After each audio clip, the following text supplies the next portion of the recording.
আমরা তখন এলাম মাতাবাড়ির কামও এখানে তখন যে বস্তা শিলানির যে কামরা এই কামরা যে আমি করতেছি তখন এটা আমাদের খুবই একটা প্রয়োজন। এই কামরা শিখে মানে আমার খুবই ভালো হয়েছে। আগে কামরা আমি জানতাম না, ওখান কামরা আমার হিয়ার পর 1200-1300 হাজির হয়েছে।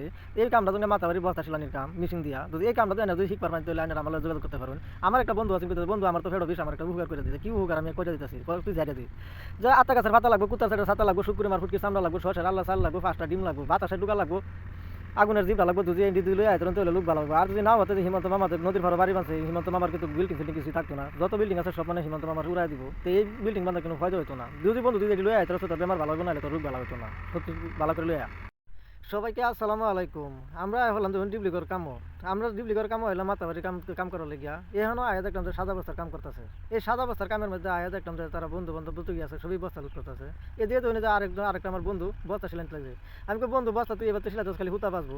বন্ধু আমার দিল বুদ্ধি, তার বুদ্ধি শুনে মানে হয়ে গেল বহুত একটা ক্ষতি। আমি বন্ধুরে কইছি বন্ধু তোর বুদ্ধি লয়ে মানুষ হচ্ছে পাগল, তাই বলে তোরা আদর করিয়া সবাইটা তোর ছাগল। তারপরে ভাবলাম তো যে এই সাইডে তুই কি সুন্দর করে রিপেয়ারিং করে কাম করতেছে। বন্ধু আমার বন্ধু তুই এই কথাটা কইস না।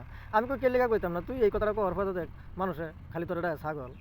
আমি কইলাম বন্ধু তোর লগে পরামর্শ করুন দিত না, যে দেখ হিমন্তর বাড়ি এখানে দেখ আমরা সাগর, এই সাগরের মধ্যে আইলাম কামো, তোরা বস্তুর মধ্যে ফোনটা দিচ্ছ ফিটিং এর মধ্যে ওয়ার হচ্ছে শর্ট, এই শর্টের কারণে দেখা গা এই ভিডিওর মধ্যে তোরা দেখা যাচ্ছি এর লেগে দেখ ফোনটাই করতেছে ডিস্টার্ব ফোনটা